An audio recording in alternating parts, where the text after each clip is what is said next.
just when you thought it was safe to go back to the yard.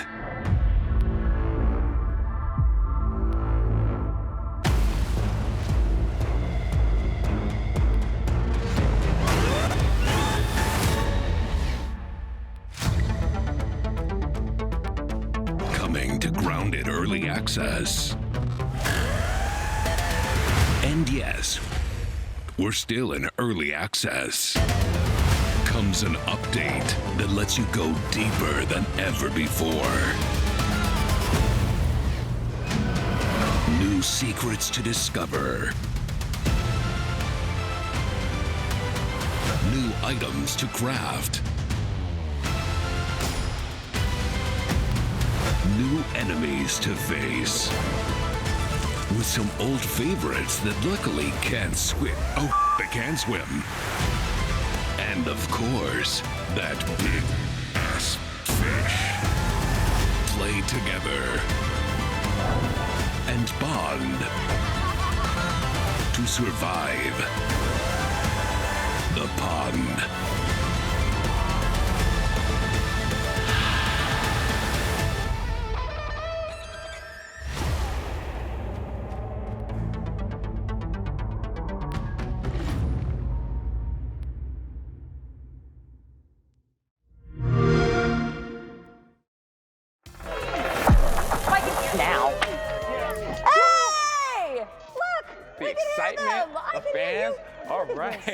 So much excitement going on. The fans are excited. I'm excited. I had an energy drink. We're going to get into some Grounded. I can tell. But first, hey fans at home, just a reminder that we're bringing our fans together virtually through an Xbox Fan Mosaic. To participate, go to fanmosaic.com/Xbox-fan-mosaic and share your gaming selfie. Now, whether it be a current photo of you and your current Xbox or of you playing an Xbox game watching live stream, share your selfie celebration with us. We're watching the mosaic come together over the stream, and it's looking good, as we can see here. Now, let's shift gears. If you crossed a survival game with a 1980s kids adventure movie, you'd probably get something along the lines of Grounded, which launched this summer in Steam Early Access, Xbox Game Preview, and of course, Xbox Game Pass. Not only is there a whole bunch of content coming to Grounded, it's also being optimized for Xbox Series X and Xbox Series S. Absolutely. And now joining us today to tell us more about the future of Grounded, we got Adam Brannicky and Shyla Schofield. Shyla, Adam, welcome to the stream.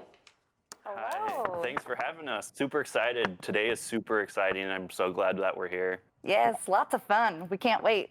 Absolutely. And you know what? I can't wait. Let's fire up that game while we fire up some questions. Indeed. Starting with one that I think a lot of Obsidian fans are curious about. You guys are known for your expertise in RPGs, but let's talk about going into survival. More importantly about Grounded here. Yeah, so it definitely is a very unusual game for us at Obsidian, but we are huge survival game fans, and we've been wanting to make a survival game for a long time. And we wanted to put our own unique Obsidian spin on the survival genre. And thankfully, everyone at Obsidian and at Xbox were very supportive of us working on this game. It's very experimental. We're having a lot of fun with it. And we're so super glad that everyone else is having a lot of fun with it, too. I got to tell you, the first time I jumped in this game, it was so incredibly unique, like you said, and of course, Obsidian has a track record like no other. So I'm excited to, more people to play the game. Now, immediately when you look at the game, you can kind of see, whether it be the clothing or anything else, this game has a lot of inspirations from 80s and 90s. How do you all land on that? Yeah, so I think it's one of those things that I grew up during that time, and I just really loved that, when I first started gaming, it was during that time, and it was kind of a special time for myself and a lot of the team members. But also, it's just like that time before cell phones, before the internet, where we could just all go outside and just have fun as kids, and we just wanted to bring that feel back with Grounded. That makes a lot of sense. I mean, one, I love the fact that you're using your life as the inspiration and saying, I grew up in that time, so want to make a game like that. It's so cool. And I love also, of course, the point of, before cell phones, we actually got out and adventured, right? And so now we're just like in our phone all day. And it's a special time for us. And I think there's also a lot of just cool stuff, like really goofy, things that we put into the world as well that we just got inspired by that time period. So just like the costumes of the characters, a lot of the fun stuff that you can find in Grounded definitely has that like nostalgia from that time period. Yeah. Excellent. Well, I mean, we're looking at incredible gameplay here right now, and while we do, I want to ask a little bit about what people have been saying, what you've been learning about the game from being specifically in early access and Xbox game preview. Yeah, it's been awesome so far. We're getting so much good feedback. We, as a team, we love just watching people play the game as well, and just seeing like how they experience the backyard for the very first time. And we're talking every day about everyone's play experience and just making the game better and better based on everyone's feedback. And I just want to thank everyone too for playing the game and helping us out develop it. And I think I wouldn't have it any other way. And I think it's a great experience so far. And I want to continue building the game with the community and with all our fans. That's the way to do it, build a game with the fans, and I love Xbox Game Preview for allowing that to be the case. Now, speaking of feedback and sentiment, I want to give some sentiment. First time I played the game and I saw a spider, I was terrified. And I'm not a guy who gets terrified by spiders at all, but the way you all, I don't know if it's the scale of the spiders, you all did a great job in eliciting some fear from people. Were you surprised that so many people were talking about the spiders? No, not at all. They're definitely scary. Even on the team, like we've had some jump scares just in the, from team members where someone just like shrieks out loud while playing the game. And it, even the 100th time playing, you'll still get scared by the spiders. We did a great job with it, and I think it's just something that we love seeing that reaction from people. And it's just a really fun thing to see as a game developer. I was going to say, it's really a testament to how immersive your gameplay is that people start screaming in the middle of this survival game. Let's talk upgrades, optimizations that Xbox Series X owners are going to see when they boot up and start up Grounded. Let's talk about that. Yeah, so we're showing off gameplay right now running on a Series X, and we've been optimizing the game quite a bit. For the Series X and the Series S. So you'll see improved draw distances, improved shadow quality, and it's running at a silky smooth 60 FPS at 4K on the Series X. And it looks amazing. We also have added new HDR lighting. So the lighting just is popping now, and it looks super good. And I'm super impressed with the art team and the graphics programming team, what they put together. And then we've been optimizing the game a lot. So all those optimizations, if you're still playing on the Xbox One, all those optimizations will carry over, and even on the PC as well. So we are definitely, continuing to optimize the game and making the experience better and better. Yeah, I mean, we're looking at it right now, and both with Series X and Series S, like the visual fidelity is amazing, and seeing the light come through the murky water, it's definitely adds that extra atmospheric tension in the game. You mentioned a little bit about, current gen owners of Xbox One. Are there any other things that you're doing to improve the experience for Xbox One players? Yeah, as I said, we have HDR. So if you're still playing on the Xbox One, and we're going to continue to look at improvements during early access and game preview. So we're not done developing it, and we're going to continue to optimize in all areas and add graphics features as well. So we're definitely continuing to develop the game, and I think it's just going to look better and better from here on out. Well, I was going to say, talk about development and updates and everything. Don't be coy about this next here we go. question, Here we go, Adam. Kate. Hey, you know what? I was trying to fit in my dolphin sound during this water gameplay, but I did not. You're welcome. Give it a shot. So if you guys decide to go Grounded 2 and you're in the sea area, I got you. Loved it. Anyway, let's talk about the koi pond. What's going on with it? Yeah, so our update today, we're releasing it today as well as the Series X and Series S version of the game. But the update today includes a koi pond. It's a huge, expansive area and biome in the backyard. So if you played the game already, there was like the skeleton of the koi pond there, but now it's fleshed out with tons of new content, new things to find, new explorable areas.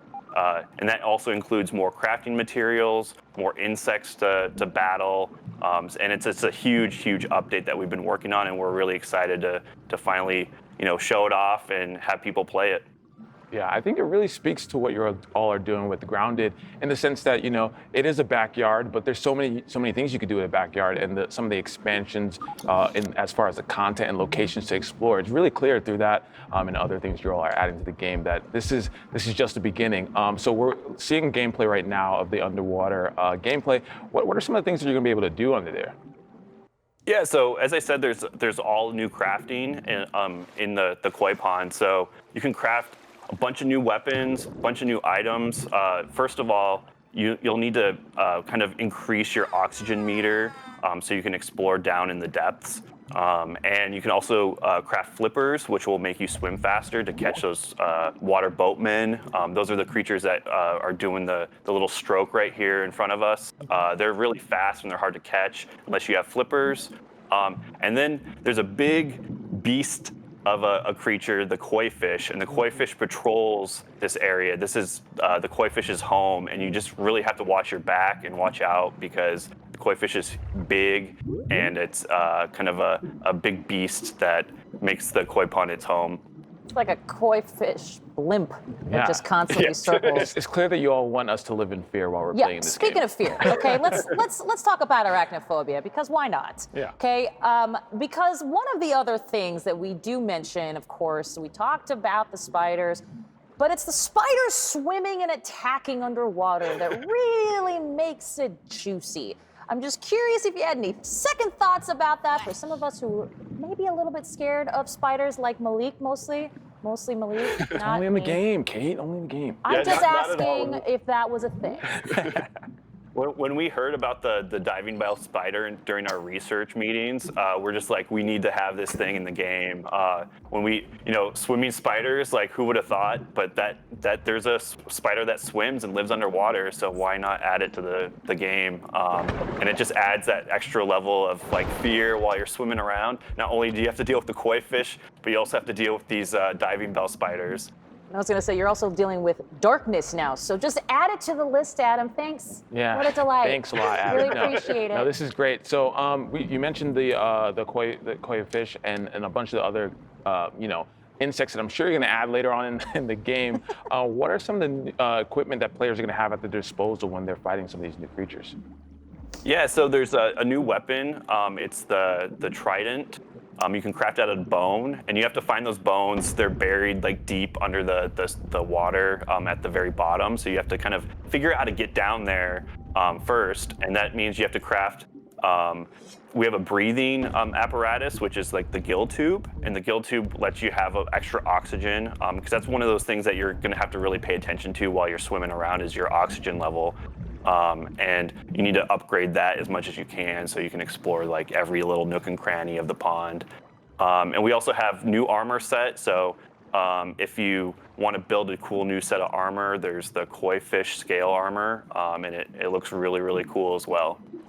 Awesome. Well, we've been in the koi pond this whole time, and Malik and I, by the way, are just sitting here watching and sort of mesmerizing. So just what happens. At any rate, obviously, people that have played Grounded, they know about the base building. They know about, that home base. Excuse me.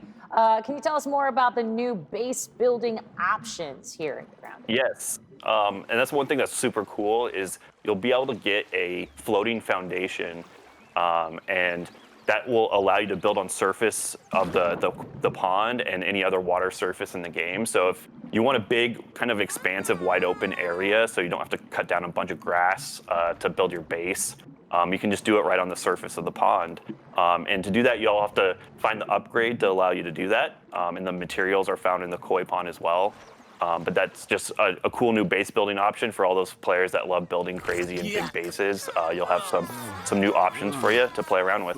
Yeah, when the game first came out, it was really fun watching all the different bases that people built. And so I'm really excited to see all the new features you're going to have as it pertains to that. And so I just want to kind of go back to a little bit of the feedback loop that you have with the fans and playing the game. Obviously, you're talking about all the new content coming later down the road. What are some of the things that you all are personally excited to add to the game? Any specific features that you're like, I cannot wait till, if you can give us a little hint or teaser. Yeah, for me personally, I think I'm really excited to, get the flying creatures in. I think that's, you can dive deep into the water, but when you're up in the air, like what what's up there. So adding in, we're looking at introducing flying creatures pretty soon. We're working on that, and I think that's going to also, if you're building bases up on top of objects and stuff to get up high, your base won't be safe if you build up there. So I think that's something that we're really excited to start working on and developing. And that includes bees, mosquitoes, and fireflies. All the hits. So I think, yep, all the cool flying creatures. And I think that's also, there's going to be a lot of crafting materials that you can find out of each one of those. So if you do, find a firefly, you can craft some cool firefly gear too. Well, yeah. I'm just curious, Yeah. actually. So you've obviously had a lot of people playing the game, obviously, and they're loving it. And I'm curious, is there anything you've been surprised by in terms of not just for their responses, but what users or gamers have actually done with the game? Maybe it's base building, maybe it's crafting. Is there anything that has stood out to you as a surprise? I think everyone on the team is just super impressed and just amazed about the base building of the game. We never thought people would build such huge bases, and it's just amazing to see. Like, we introduced the zipline feature in our previous update, and just the creativity of players, it's just amazing. Like, we want to give the players as many tools as possible to be creative, and we just love seeing like all the different things that they build out of the toolbox that we give them, and it's so fun, and continue sharing those. The team loves it, so if you do have an awesome base, show it off, and I think that's something that we're really, really proud of as a team, that we built up a game that allows such expressive creativity from our player base. Yeah, some of the best games, I feel like, of the last generation, whether it be Minecraft, I mean, that game's been going on forever, have come from have really lived by the creativity of the player base, and it's so great to see people making them. A lot of those bases feel like they're bigger than my apartment here in Seattle, which is a little disheartening for me. It's okay, but you live near a koi pond, though, so you should be just fine. That's true. That's Minus true. the darkness and the spiders. Yeah, no, it's been rough. It's been Story of rough. our life. Anyway, Adam and Shyla, thank you so much for spending time to take us through Grounded. But before we say goodbye, I heard that one of the folks at Xbox is helping the Grounded team celebrate an exciting milestone. Let's take a look. Yes. No, we were Hi, my name's Adam Brennicke. I'm the game director 5 million players. in Orange, California. We're here getting a tattoo of Burgle on Marcus Morgan, which is insane to me. I've shipped a lot of video games, and there's always a lot of speculation of how well title's gonna do before it ships. I lose a lot of sleep, and you have no idea, are people gonna like this? And so we kind of had a little side bet with Marcus. We said, like, hey, if Grounded has more than 1 million players, like, would you get a tattoo of Burgle? He's like, hey, like, if that happens, like, I'll get a tattoo. And we're like, okay, you're crazy. 48 hours after early access launch, we had 1 million players. So I was like, oh, let's up it to 5 million. And 2 months later, here we are. We're at 5 million now, and it's time to pay up.